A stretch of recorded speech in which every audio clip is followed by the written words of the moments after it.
privilegio estar con vosotras, es un privilegio poder preparar este tema porque realmente, como dices, es un tema apasionante. Eh, no sé si sabéis que el libro de los Salmos ha inspirado a muchísimas personas. De hecho, estaba leyendo en un programa nuevo que tiene José de Segovia, que se llama Ruta 66, que por cierto lo recomiendo, y hablaba de cómo muchas personas, músicos, se han inspirado en diferentes salmos. Por ejemplo, Leonard Cohen escribió en 1985 la canción Aleluya, basándose en el Salmo 51. Otra canción fue Los ríos de Babilonia, que en su día popularizó Bonnie M. Está inspirada en el Salmo 137. O, por ejemplo, la canción de Puentes sobre aguas turbulentas, que cantada por Simon y Garfunkel, pues la compuso Paul Simon, basada en varios salmos también. ¿Qué tienen los salmos para fascinar a tantas personas? Bueno, vosotras que ya lleváis más tiempo estudiando los salmos, pero solo por amor a las personas que estamos hoy por primera vez, solo una breve introducción, decir que los salmos son 150 poemas, canciones, oraciones de la historia del pueblo de Dios, de la historia de Israel, que fueron escritos mayoritariamente, 73 de ellos, por el rey David, pero el resto por diferentes autores, algunos de ellos desconocidos. Y fueron sobre todo cantados por el pueblo en el templo, fueron también orados en las familias, en sus casas, y fueron recopilados con una forma concreta intencionalmente ya después de lo que fue el exilio de Israel en Babilonia, para que tengan la estructura que actualmente podemos encontrar cuando vamos a la escritura. Cada uno de los estudiosos de los salmos viene a decir que en realidad los salmos son como una mini Biblia, lo decía Lutero, luego más tarde también recoge esa misma idea, por ejemplo, Tim Keller, y dice que para entender bien este libro tenemos que mirar el final y el principio. El final, es decir, los últimos 5 salmos, empiezan y acaban con la palabra aleluya, con la exhortación a reconocer quién es Dios y alabarle. Y evidentemente luego tenemos el Salmo 1 y el Salmo 2. El Salmo 1 que nos habla de la persona que medita y obedece la ley de Dios, y el Salmo 2 que es una reflexión del reino mesiánico que vendría.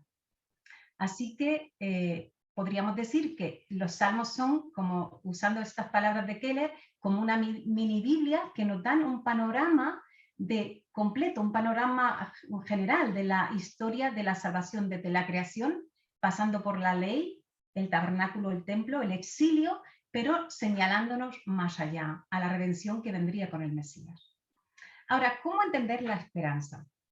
Y a veces tenemos que empezar por la mala comprensión que tenemos de algo para luego aclararlo, ¿verdad? Porque es una palabra tan usada que con frecuencia se usa con otra idea diferente, con un matiz diferente. Tendríamos que aclarar que la esperanza en los salmos no es una ilusión. Aunque coloquialmente a veces las personas dicen espero que tengas un buen día cuando te cases, que haga un buen tiempo ese día de la boda, o espero que te salga un buen trabajo. Más bien se usa como algo que indica un deseo, algo, una ilusión, pero no es así cuando llegamos a los salmos y lo vamos a ir viendo. Otras veces la esperanza se usa con una connotación de pasividad, como quien espera algo sin hacer nada, ¿no? Como quien espera el autobús.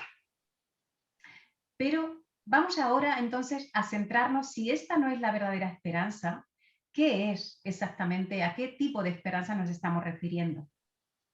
La Real Academia Española dice que la esperanza es un estado del ánimo en el cual se nos presenta como posible algo que deseamos. Pero cuando vamos a la Biblia nos damos cuenta que es un poco más fuerte que eso. Cuando vamos a la Biblia vemos que la esperanza no es tanto solamente un estado del ánimo, sino que es una confianza, es un estado de seguridad en algo bueno, pero sobre todo en alguien. Mirad, la esperanza es vital, como diría el psiquiatra Luis Rojas Marcos, haciendo alusión a unas palabras, a unas frases que decía un profesor suyo. Su profesor decía, podemos vivir sin comer un mes, podemos vivir sin beber agua una semana, pero no podemos vivir sin esperanza ni siquiera un día. Ahora, voy a ir haciendo algunas preguntas para que sea un poco más ameno de seguirme, ¿vale? Puesto que no podemos interactuar todas. La primera sería ¿cómo y cuándo nace la esperanza? Porque realmente hay un primer momento en el que la esperanza no era necesaria. La esperanza es necesaria cuando por primera vez el ser humano necesita o anhela que ocurra algo bueno. Es decir, realmente cuando Dios crea, en el principio, en Génesis 1 y 2, el ser humano no necesitaba esperanza, porque todo lo que tenía era bueno, y era bueno en gran manera. Ahora, la esperanza surge, podríamos decir, en la noche más oscura de la humanidad, cuando miramos en el capítulo 3 de Génesis, justo después de que el ser humano se ha rebelado contra Dios, cuando Adán y Eva por primera vez se dan cuenta de que están en un mundo roto, cuando tienen que hacer frente por primera vez al miedo, a la incertidumbre, a la vergüenza, cuando entre ellos empiezan a tener problemas de relación, de quejas, es en ese momento que Dios enciende como si hubiese encendido una luz, la esperanza para el ser humano, porque el ser humano no podía seguir viviendo en un mundo roto si no tenía esperanza. Y se nos aparece allí en el capítulo 3 de Génesis, el versículo 15, lo que en teología llaman el protoevangelio, cuando el Señor dice, pondré enemistad entre Satanás y la simiente de la mujer, pero a través de la simiente de la mujer, Satanás será herido de muerte. Ahí es donde nace la esperanza. Por eso podemos decir sin miedo a equivocarnos que la esperanza es la luz que Dios enciende en el estado anímico, en el corazón de Adán y Eva desde ese momento para poder hacer frente y seguir viviendo en un mundo roto por el pecado. Así que si tenemos en mente, como decíamos, que los salmos son como esa mini Biblia, el Salmo 1 nos habla de que la persona que medita y obedece la ley del Señor es dichosa, pero si somos realistas, cuando cada una de nosotras nos miramos dentro, nos damos cuenta de que nosotras no nos deleitamos todo el tiempo en la ley de Dios, que para nosotras es una lucha renunciar muchas veces a nuestras propias inclinaciones para amar la ley de Dios que es justa, para amar su carácter que es justo. Así que si nuestra vida dependiera de nuestra capacidad de cumplir con el Salmo 1, de obedecer la ley, entonces no habría muchos motivos de esperanza para nosotras. Pero gracias a Dios, después del Salmo 1 tenemos el Salmo 2, que nos lleva a la promesa que Dios hizo al rey David en el segundo libro de Samuel, en el capítulo 7, cuando Dios dice a David que llegaría un día en que acabaría la maldad porque vendría un reinado diferente. Y por eso en el Salmo 2, en el versículo 2, en el capítulo 2, versículo 10, leemos, ahora pues, reyes, servid al Señor con temor y temblor, honrad al Hijo. Y acaba diciendo el Salmo, bienaventurados todos los que en él confían. Evidentemente nos damos cuenta en una primera lectura que no puede estar refiriéndose al reinado de David, se está refiriendo al reinado del Mesías. Por eso, entre el Salmo 1, que no nos daba ninguna confianza o esperanza, porque no podemos descansar en nuestra capacidad de cumplir perfectamente la ley, llegar al Salmo 2 es encontrar realmente el Dios de esperanza, el Dios de gracia, que ha prometido para nosotros que hay perdón y hay una vida nueva, no porque nosotros vayamos a cumplir perfectamente con la ley, sino porque el Mesías sí cumpliría y ha cumplido perfectamente con la ley de Dios. Y ahora es Él el que trae esperanza a nuestras vidas. Ahora, la siguiente pregunta sería, ¿cómo es la esperanza para los salmistas? Y esto me gusta mucho porque a veces cuando hablamos con personas que no tienen fe en Cristo, con frecuencia al menos a mí me dicen, pero es que tú tienes una esperanza ciega, ¿no? Y yo digo, no, no, no, perdona, pero no. La esperanza que tiene un cristiano no es una esperanza ciega, es una esperanza razonada. Porque en primer lugar, la esperanza de los salmistas, como la nuestra propia, se basa en Dios y en su carácter. Es decir, podemos esperar porque sabemos cómo es Dios. Sabemos que Dios es santo, sabemos que Dios no miente, sabemos que Dios no cambia de parecer, sabemos que Él es fiel y que siempre cumple con sus promesas. Por tanto, muchas veces los salmistas dicen cosas como, por ejemplo, el Salmo 25, el versículo 3, dice el salmista: ninguno de cuantos esperan en ti será confundido. Pero da la explicación, lo razona. ¿Por qué? Porque tú eres bueno, eres recto, tú enseñas a los pecadores el camino, por amor a tu nombre, porque tú eres así, tú perdonas nuestro pecado, que es grande. O el Salmo 52, versículo 9, que me gusta mucho cómo traduce este versículo en la Nueva Versión Internacional. Dice versículo 9, en todo tiempo te alabaré por tus obras, en ti pondré mi esperanza, en presencia de tus fieles. ¿Por qué? De nuevo, porque tú eres bueno. Es decir, la esperanza de los salmistas, como la nuestra propia, descansa en el carácter, en la esencia de Dios. El Salmo 103 es otro ejemplo. Cuando David dice, Él es quien, su carácter es así. ¿Quién es Él? Él perdona tus iniquidades, sana tus dolencias, rescata del hoyo tu vida. Así que, por una parte, la esperanza no es ciega, descansa en el carácter de Dios.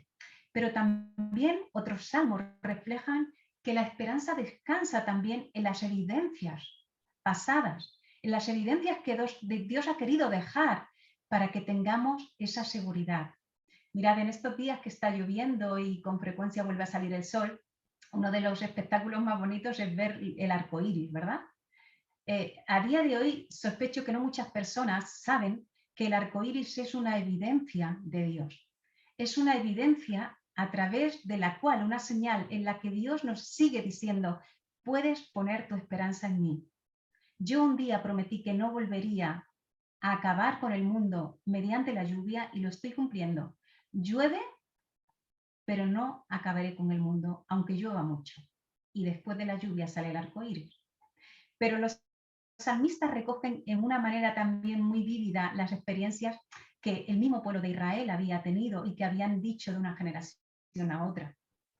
Un ejemplo muy bonito es el Salmo 78. Mirad, voy así porque no podemos detenernos, sino nos llevaría muchísimo tiempo, y solo he escogido como pequeñas perlas de los salmos, ¿vale?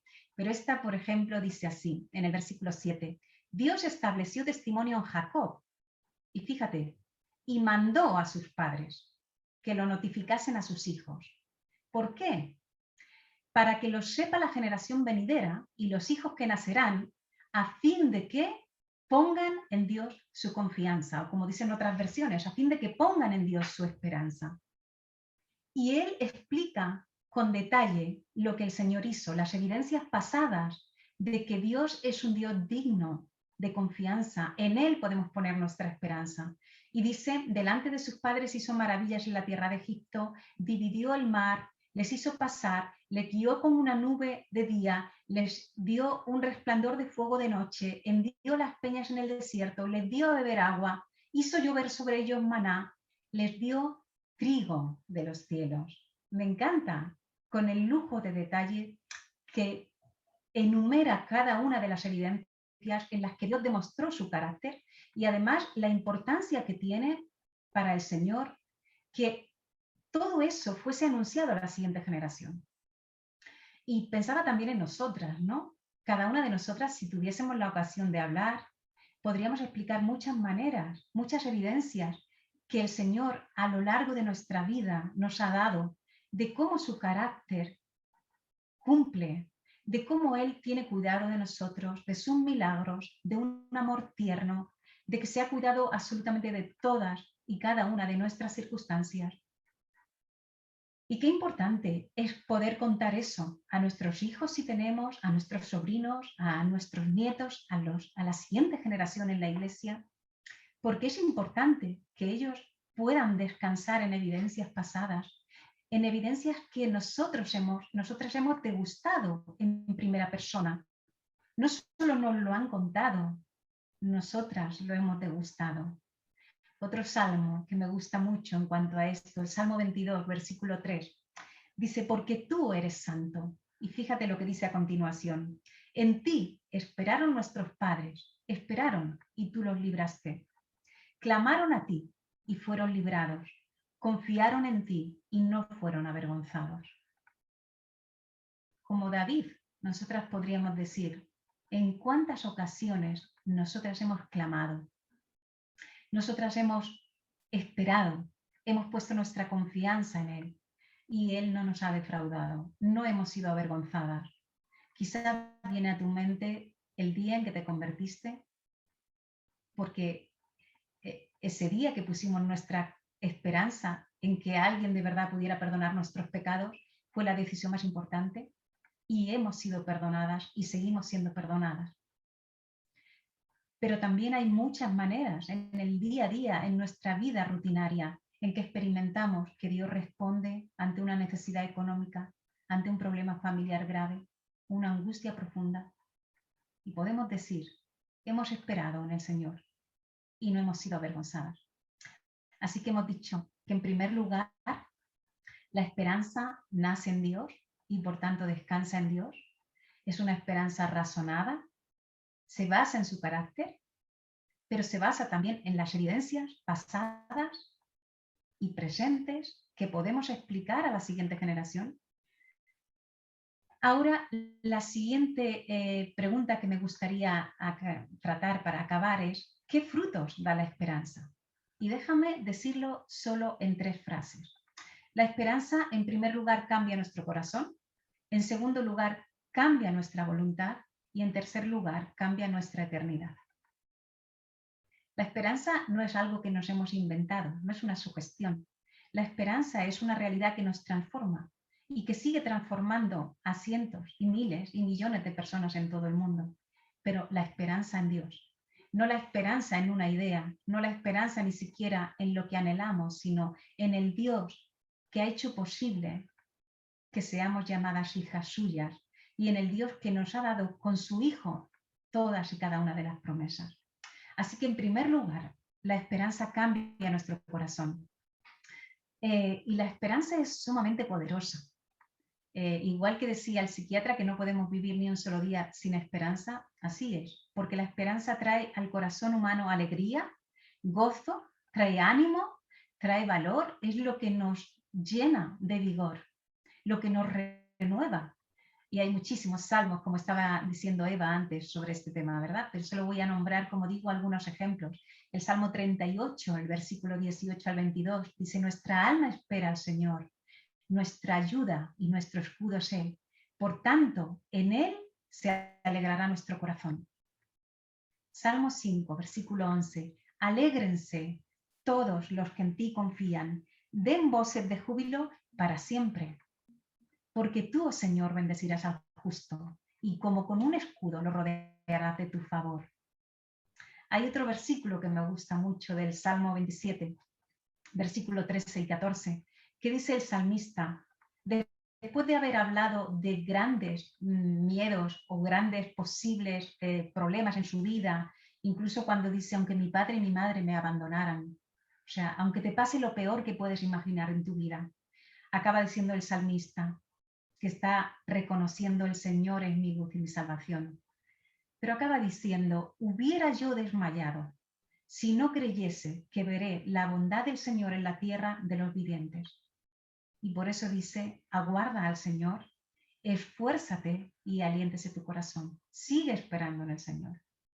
Aún cuando lo peor que tú temes pudiera llegar a tu vida, podrías decir como el salmista, no voy a desmayar, porque yo sé que aún he de ver la bondad del Señor, porque su mano de amor no se ha cortado y porque ahora estamos convencidas de que no hay nada que pueda separarnos de este amor suyo.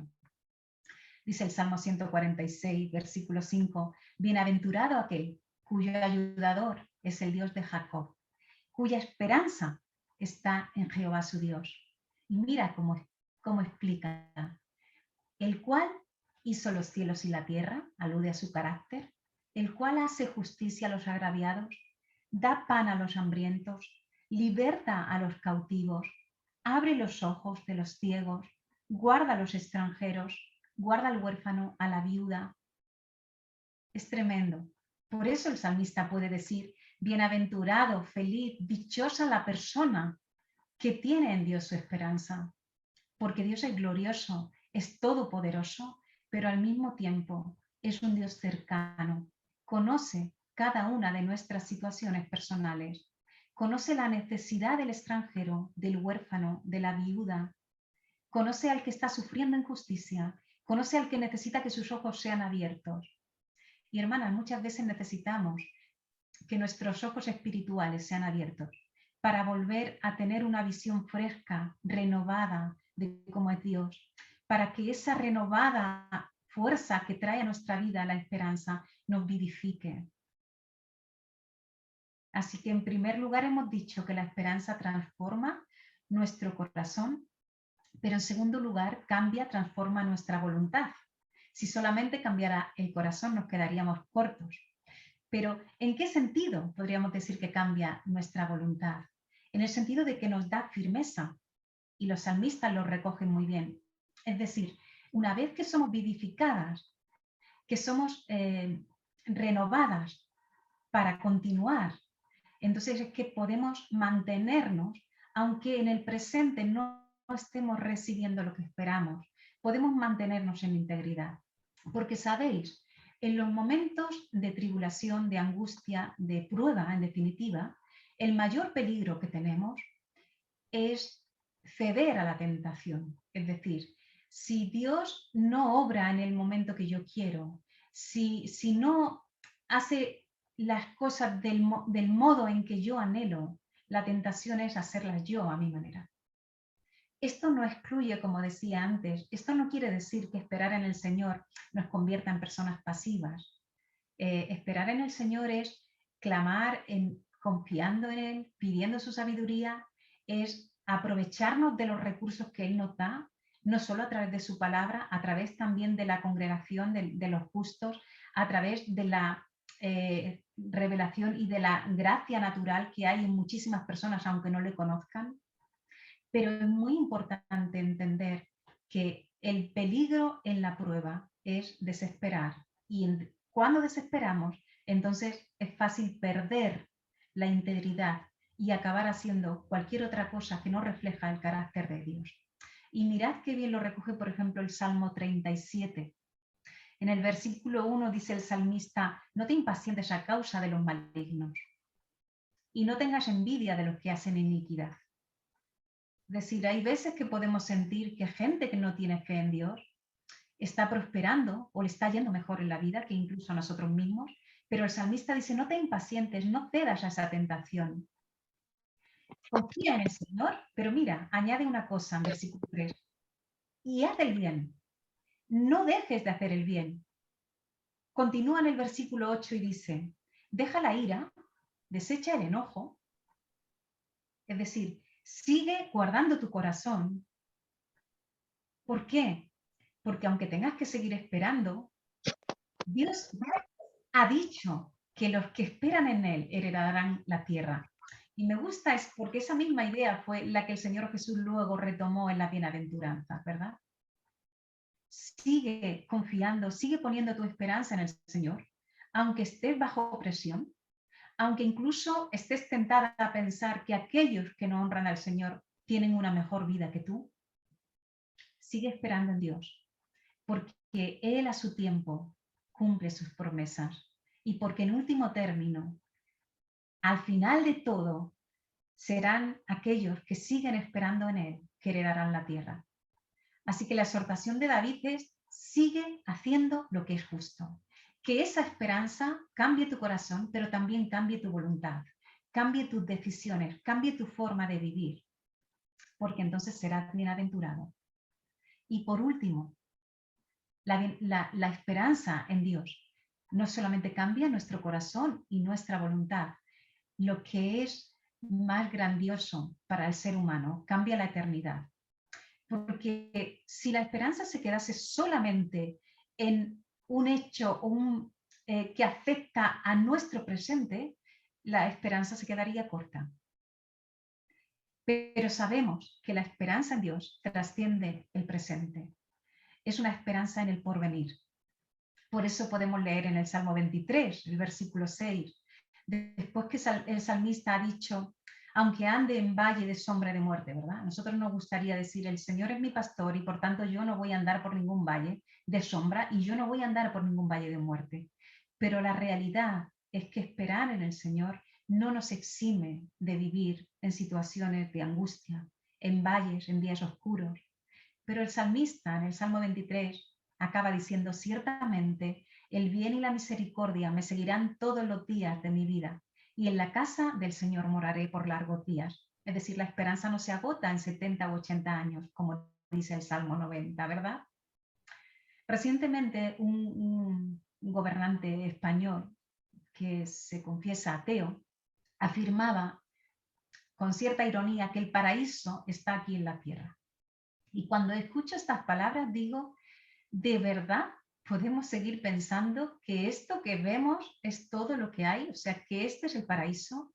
Cuando echamos un ojo a nuestra historia reciente del siglo pasado, a las guerras, a las limpiezas étnicas que se han dado, a los genocidios, cuando miramos nuestro presente, cuando vemos cómo el propio ser humano esclaviza a otros seres humanos, cuando vemos tristemente, como estamos viendo ahora en estos días las imágenes de cómo este virus está azotando, por ejemplo, en la India, y todo lo que hemos vivido en este año, realmente cuesta mucho creer que esto sea un paraíso.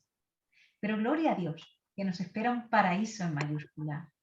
Un paraíso que primeramente tiene que ver con disfrutar de este Dios, de nuestra esperanza, con vivir con Él de un modo perfecto, con poder verle cara a cara y disfrutarle sin tener que luchar con estas incoherencias nuestras propias de estar en un mundo roto. No hay ninguna religión que ofrezca la esperanza gloriosa que tenemos como cristianos, la esperanza de la resurrección, porque solamente sabiendo que Cristo venció la muerte y que Él es ahora nuestro Salvador, es que podemos tener esta seguridad de vida eterna. Así que mirad, si resumiéramos, la esperanza en Dios no garantiza que nuestra vida será más fácil, no garantiza que nuestra vida será más exitosa, pero poner en Dios la esperanza sí asegura que vamos a ser transformadas en nuestro corazón, en nuestra voluntad y en nuestra eternidad. Es una transformación permanente. No podemos conformarnos con lo que hemos experimentado del Señor en un pasado. Es una esperanza que nos llama de un modo activo a seguir caminando puestos nuestros ojos en Él. Es una esperanza que nos ayuda a vivir con confianza plena, no en nuestra fuerza, y esto es muy consolador cuando tú te sientes débil, porque no depende de nosotros, depende del Dios creador de cielos y tierra, pero del Dios que conoce absolutamente a cada una de nosotras en la situación particular que está viviendo. Hablaba del Salmo 23, que es uno de los que más conocemos de memoria, y me gusta cuando pienso en este Salmo también hilarlo con lo que encontramos en el Nuevo Testamento acerca de la mesa del Señor. El Señor quiso dejar establecido también para nosotras una manera en la que con frecuencia, de un modo continuo, celebremos lo que significa acercarnos a la mesa del Señor. Y es recordar que el Señor acabó con el mayor angustiador de nuestras vidas, con el acusador, aunque aún no le veamos muerto, está herido de muerte, pero sí que habrá un día que por fin vamos a disfrutar de estar en intimidad plena con el Señor sin angustiadores. Pero que mientras llega ese día, nosotros nos acercamos a tener intimidad con el Señor, nos acercamos a tener intimidad con nuestros hermanos, comemos de ese pan y bebemos de ese vino, analizando nuestra propia vida para seguir viviendo con integridad mientras esperamos que el Mesías vuelva, pero no para sufrir, sino para reinar.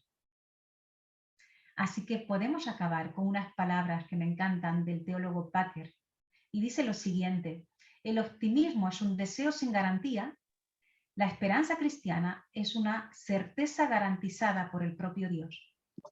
el optimismo refleja ignorancia con respecto a si cosas buenas llegarán a suceder, la esperanza cristiana expresa el conocimiento de que todos los días de su vida y en cada momento de esta vida, el creyente pueda decir con verdad, basado en el propio compromiso de Dios, que lo mejor está por venir. Hermanas, lo mejor está por venir.